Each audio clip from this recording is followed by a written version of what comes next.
ప్రతి చర్యకు ప్రతిచర్య ఉంటుంది. Every action has its own reaction. ఇది భౌతిక శాస్త్ర నియమం. రాజకీయాలకు ఇది 100కి 100 పాళ్ళు వర్తిస్తుంది. తాజాగా చూస్తుంటే కనుక ముద్రగడ పద్మనాభం అంటే ఇటీవల కాలంలో ముద్రగడ పద్మనాభరెడ్డిగా పేరు మార్చుకున్నటువంటి ఒక రాజకీయవేత్త పవన్ కళ్యాణ్కి సంబంధించినటువంటి ఇష్యూలో ఇంకా అనేక ప్రకటనలు చేస్తూ ఇంకా అదే అబ్సెషన్లో ఉండడం అనేది, దానికి తాలూకు పర్యవసానాలుగా పవన్ అభిమానులు తీవ్ర స్థాయిలో ఆయన మీద ట్రోల్స్ చేయడము, విమర్శించడము, ఇవన్నీ కూడా రాజకీయంగా ఆయన వ్యక్తిగత జీవితానికి సంబంధించి అనేకమైనటువంటి ప్రశ్నల్ని, ఒక గందరగోళమైనటువంటి అశాంతి పరిస్థితిని కల్పిస్తున్నాయి. సాధారణంగా మనం చూస్తే కనుక ఒక వ్యక్తిని మనం తీవ్రంగా ప్రేమించినటువంటి పరిస్థితిలో అతను అబ్సెషన్గా మారుతూ ఉంటాడు, పగలు రాత్రి కల్లోకి వస్తూ ఉంటాడు. అదే సందర్భంలో ఒక వ్యక్తిని మనం తీవ్రంగా ద్వేషించిన, ఆగ్రహం వ్యక్తం చేసినా కూడా ఆ వ్యక్తి కూడా మనకి ఒక అబ్సెషన్గా మారి పగలు రాత్రి కళల్లో వెంటాడుతూ ఉంటాడు. తాజాగా చూస్తుంటే ముద్రగడ పద్మనాభం గడిచిన 30 ఏళ్లుగా కాపుల జాతి అనగా రాజకీయంగా తానే ఉద్యమ నాయకుడిగా, కాపు జాతికి ప్రతినిధిగా ఒక రిఫ్లెక్షన్ని, ఒక భావాన్ని పెంపొందించుకున్నటువంటి ముద్రగడ పద్మనాభం ఇటీవల కాలంలో పవన్ కళ్యాణ్ని ఛాలెంజ్ చేయడము, తర్వాత ఆయన ఆ ఛాలెంజ్ని నెరవేర్చుకోలేకపోవడము, పవన్ కళ్యాణ్ భారీ మెజార్టీతో నెగ్గడము, తాను ముద్రగడ పద్మనాభరెడ్డిగా పేరు మార్చుకుని అధికారికంగా ప్రభుత్వ రికార్డుల్లోనే తన పేరును పూర్తిగా మార్చుకున్నటువంటి వైఖరి ఈ భయం కనిపిస్తుంది. అంటే ముద్రగడ పద్మనాభానికి ఒక రకంగా పవన్ కళ్యాణ్ ఒక అబ్సెషన్గా మారాడు. ఇతని ఇగో దెబ్బతింది. 30 ఏళ్ల రాజకీయంలో ఏనాడు తాను వ్యక్తిగతంగా ఇంత ప్రతిష్టాత్మకంగా తీసుకున్న అంశంలో ఒక వెనకడుగు వేయాల్సినటువంటి పరిస్థితితో అది ఒక కలవరపాటుగా మారిపోయింది ముద్రగడ పద్మనాభంకి. అందుకనే పవన్ కళ్యాణ్ ఇష్యూ వచ్చేటప్పటికి ఆయన ఇంకా ఆ ఇగో నుంచి బయటికి రాలేనటువంటి పరిస్థితి ఆ ప్రకటనలో బట్టి స్పష్టమవుతుంది. తాజాగా పవన్ కళ్యాణ్ సినిమాల నుంచి విరమించుకోవాలి, సినిమాలు చేయకూడదు అంటూ ఒక సలహా ఇచ్చారు. తాను ఏ పవన్ కళ్యాణ్ అయితే ఛాలెంజ్ చేసి ఆ ఛాలెంజ్ని నెరవేర్చుకోలేక పేరు మార్చుకోవాల్సి వచ్చిందో, ఇంకా ఆ పవన్ కళ్యాణ్ ఇష్యూను వదిలేసి తన వ్యక్తిగత జీవితాన్ని, తన కుటుంబాన్ని చూసుకుంటే ముద్రగడ పద్మనాభానికి హుందాగా, గౌరవంగా ఉండేది. కానీ ఆయన తనకు జరిగినటువంటి అవమానాన్ని కానీ, చేదు అనుభవాన్ని కానీ వదలలేక ఇంకా పవన్ కళ్యాణ్నే పట్టుకుని వేలాడడం, అతన్ని ఒక అబ్సెషన్గా తీసుకోవడం అనేది కనిపిస్తుంది.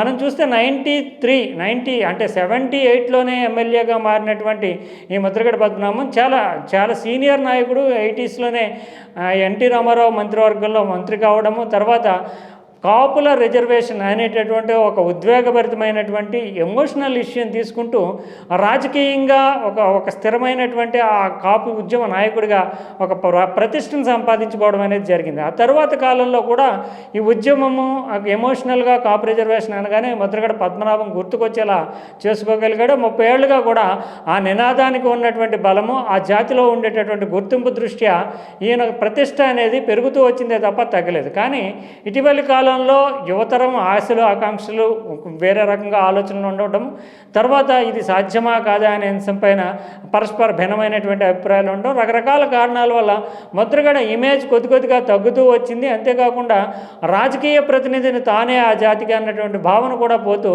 కరిస్మాటిక్, గ్లామరిక్ లీడర్ రావడం వల్ల పవన్ కళ్యాణ్ని తమ సింబాలిక్గా చూసుకోవడం అని, తమ ప్రతినిధిగా, ప్రతీకగా చూసుకోవడం అనేది కాపు యువతలో పెరిగింది. దీంతో ఆ ఇష్యూని తట్టుకోలేక, అంటే తాను ప్రతినిధిని కాదు అన్న భావన తట్టుకోలేకే పవన్ కళ్యాణ్ అంశం వచ్చినప్పుడల్లా కూడా తీవ్ర స్థాయిలో ప్రతిస్పందించడం అనేది పద్మనాభంకి ఒక అలవాటుగా మారింది. తాజాగా సైతము ఇదే ధోరణిలో ఆయన దెబ్బతిన్నటువంటి చేదు అనుభవాన్ని చవి చూడాల్సినటువంటి పరిస్థితి ఎదురైంది, పేరు మారింది. అయినప్పటికీ ఇంకా మరోసారి ప్రెస్ మీట్ పెట్టి పవన్ కళ్యాణ్ సినిమాల్లో యాక్ట్ చేయకూడదు అంటూ ఒక డిమాండ్ చేయడం అనేది ఇది అంతవరకు సమంజసము. పవన్ కళ్యాణ్ కొన్ని కమిట్మెంట్లు ఉంటాయి, తర్వాత ఆర్థికంగా కూడా ఆయన నిలదొక్కోవాల్సినటువంటి పరిస్థితి ఉంటుంది. ఇప్పటికే కొన్ని సినిమాలు ఒప్పుకొని ఉంటారు, వాటిని పూర్తి చేయాల్సినటువంటి బాధ్యత ఉంటుంది. తర్వాత సినిమాలకు చేస్తారా లేదంటే పూర్తి స్థాయిలో రాజకీయానికి పరిమితం అవుతారా అనేది పవన్ కళ్యాణ్ తీసుకోవాల్సినటువంటి నిర్ణయమే తప్ప ముద్రగడ పద్మనాభం వంటి వాళ్ళు చేయాల్సినటువంటి సూచన కాదు. ఇదే సందర్భంలో ముద్రగడ పద్మనాభం మరొకటి చెప్తున్నాడు. తనను పవన్ కళ్యాణ్ అభిమానులంతా కూడా ట్రోల్ చేస్తున్నారు, తనను అవమానిస్తున్నారు, దీనికంటే కూడా తన 7 కుటుంబ సభ్యులను వచ్చి చంపేస్తే బాగుంటుంది అంటే ఆయన ఏం చెప్పదలుచుకున్నాడు? ట్రోల్ చేస్తున్నారంటే నువ్వు నిరంతరము పవన్ కళ్యాణ్ మీద ధ్వజమెత్తు, పవన్ కళ్యాణ్ మీద ద్వేషభావాన్ని రగిలింపచేస్తూ జలస్ అంటే ఒక అసూయతో రగిలిపోతున్నప్పుడు పవన్ కళ్యాణ్ అభిమానులు నిజంగానే చాలా తీవ్రంగా వైరల్గా వాళ్ళు ట్రోల్ చేయడము, తర్వాత పవన్ని ద్వేషించేవాళ్ళు కానీ పవన్ మీద విమర్శలు చేసేవాళ్ళ పైన కూడా వాళ్ళు ధ్వజమెత్తడము సోషల్ మీడియా వేదికగా తీవ్రంగానే దాడి చేయడం అనేది జరుగుతూ ఉంటుంది. అయితే ముద్రగడ పద్మనాభం ఎప్పటికైనా సరే తనకు ఉన్నటువంటి గౌరవాన్ని ఉందాతనాన్ని కాపాడుకోవాలంటే పవన్ కళ్యాణ్ అనేటటువంటి ఇష్యూను వదిలేసి తన వ్యక్తిగత జీవితాన్ని, తన కుటుంబ జీవితాన్ని ఆనందమయంగా చూసుకుంటే కనుక ఇటువంటి ట్రోల్స్ కొన్నాళ్ళకి శాంతించిపోతాయి. తర్వాత అభిమానులు కూడా పట్టించుకోకుండా ఉంటారు, వేరే ఇష్యూస్ మీదకి వెళ్ళిపోతారు. కానీ నిరంతరం పవన్ కళ్యాణ్కి సంబంధించి జపం చేస్తూ అసూయతో రగిలిపోతూ పవన్కి సంబంధించినటువంటి డిమాండ్లు చేయడం వల్ల ఇంకా అభిమానులు ఆయన పైన దాడి చేసేందుకు, వైరల్గా ట్రోలింగ్ చేసేందుకు అవకాశం ఉంటుంది. ఈ సందర్భంగా మనం ఒకటి చెప్పుకోవాలి, గిల్లి తన్నించుకోవడం అంటారు. అంటే మనం చిన్నగా ఎదుటి వాళ్ళని గిల్లుతాము, వాళ్ళు మన ప్రతిగా దాడి చేస్తూ తన్నుతారు. అంటే వాళ్ళకి తగిలేటటువంటి దెబ్బ కంటే కూడా మనం గెల్లడం వల్ల మనకు తగిలేటటువంటి దెబ్బ ఎక్కువగా ఉంటుంది. ఇది ముద్రగడ పద్మనాభంకి 100% వర్తిస్తుంది. ఎందుకంటే పవన్ కళ్యాణ్ అనేటటువంటి ఒక పవర్ స్టార్కి లక్షల మందిలో అభిమానులు ఉన్నారు. ఈయన వ్యక్తిగతంగా ఆయన మీద చిన్న విమర్శ చేసి గిల్లి వదిలేస్తే కనుక ఆయన అభిమానులు తీవ్ర స్థాయిలోనే దాడి చేస్తారు. దీనివల్ల ఎక్కువ నష్టము, చెరుపు అనేది ముద్రగడ పద్మనాభంకే వాటిల్లుతుంది.